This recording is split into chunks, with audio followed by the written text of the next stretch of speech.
Probably the greatest test of my faith was leaving a place where we had been for 18 years. We had raised our kids with their kids, had married a lot of their kids, had buried a lot of their loved ones, taught the faith that means so much to me to those people, and leaving was a challenge, and I wrestled with it until Jack Coker asked that famous question that I needed to ask myself. He said, just ask yourself what's best for the kingdom. And after answering that in my mind, that coming here and trying to help start another church, it was the test of my faith became easier. I really believe that this is what God wanted me to do. And so leaving was a challenge. I still remember once I made the decision, it was just move forward and let's go. And it was probably about 2 hours out of Houston as we were driving to Atlanta that it hit me, and pulled over and saw Roxy. And I've not seen her cry a whole lot of times in her life, but she was crying. And I thought, uh-oh, have we made a bad mistake? And so maybe you can add on to those thoughts. Well, yeah, we'd been in Houston 22 years, and that was home. I was excited about a change, but it was scary. You know, we had 2 kids in college, and I'm thinking, how's a little startup church going to be able to pay us? And, you know, I'm always thinking, how's this all going to work out? But anyway, that was probably my biggest challenge, and leaving friends, and I'd had a job I liked there, but we knew it would be a good thing. Today I was reading Hebrews, the 11th chapter, verse 1, about faith. That faith is, and I like the translation from the New International Version, it is having confidence in what you hope for. And we had great confidence that this was going to be a great work that God was calling us to, and we weren't disappointed.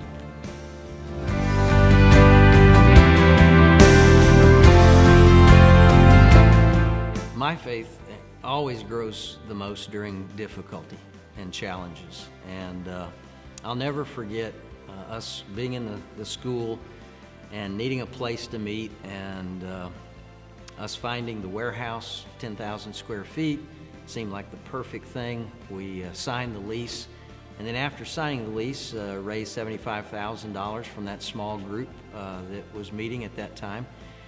And then found out from someone who builds out those kind of facilities that usually it's about $25 a foot, and you do the math, that's $250,000, and yet God came through. I remember being anxious about that, wondering what it's going to look like, and it ended up being better than we could have imagined. And so that was a big boost in faith, knowing that God was validating what we're doing as we got onto the property that we built this building. And those were all steps of faith during difficult times. There were 2 other times, and I know Roxy can address the one about when we had the motorcycle accident. That was probably the greatest test of our faith, and we grew more in faith because in those times you're totally helpless, and your only option is to trust God.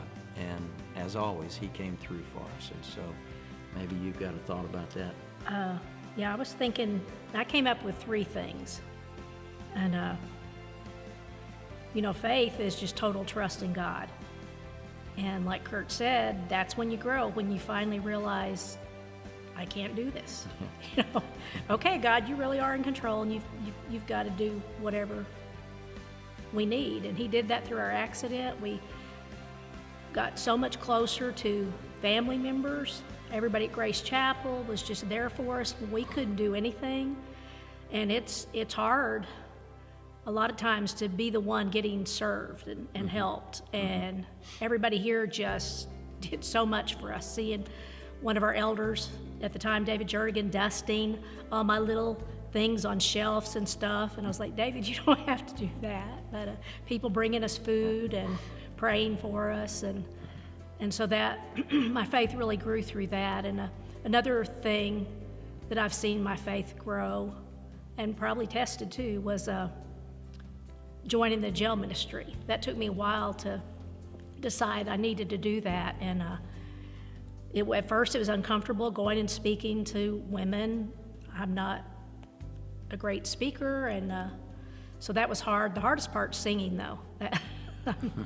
I sure am not a good singer, but it's always worked out real well. And the biggest blessing from it all was meeting John Perkins. He was in the county jail and became a Christian, and then he had to go on to prison, and I wrote him faithfully 2-3 times a week, and he wrote back, and we visited him several times. And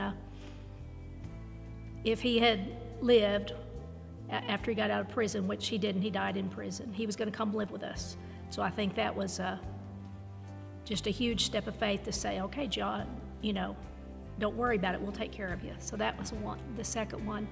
And the third one, I don't know why I'm getting emotional. I don't do this. Is my faith has really grown in Brad's classes, because he has made me uncomfortable. He's challenged me. He makes us confess our weaknesses and just really examine our walk with God, and for us to strive to be closer to God and be more of a disciple. So those are the ways I think I've grown. Yeah. Well, I can add just a couple quick ones, hopefully. One, like I say, when things don't go the way I think they should, at those moments, that's when I look most to God. And it shouldn't be that way, but I don't think I'm the only one that's when our faith grows. And an example of being here was the investment that Jack Coker, Dan Capote, and I made for some land that seemed to be a great deal and was a great deal at the time, but then the market crashed. And we had that land until this year, and paid a lot of money that we would have rather used in another way. But through it all, there was never a crossword between Dan or Jack or me, and we encouraged each other and said, hey, that's life. 50 years from now, we won't be worried about it. And so my relationship with God grew, and certainly my relationship with Jack and Dan as two men that I love very much. The other, I'd have to say, my faith has grown working with the staff that God gave me while I was here. I can get emotional about that whenever I think about David and John and Rocky, the partnership that we've had. Those three guys never hesitated to challenge me to be better and to do more and to be the man that God wanted me to be. And so I was blessed to be here and to be a part of that team.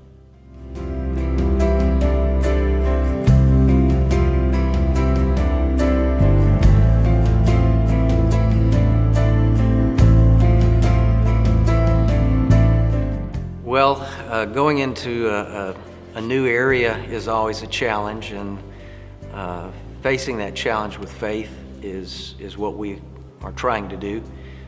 We believe that God has prepared us our whole lives for this moment to be able to advance His cause in India.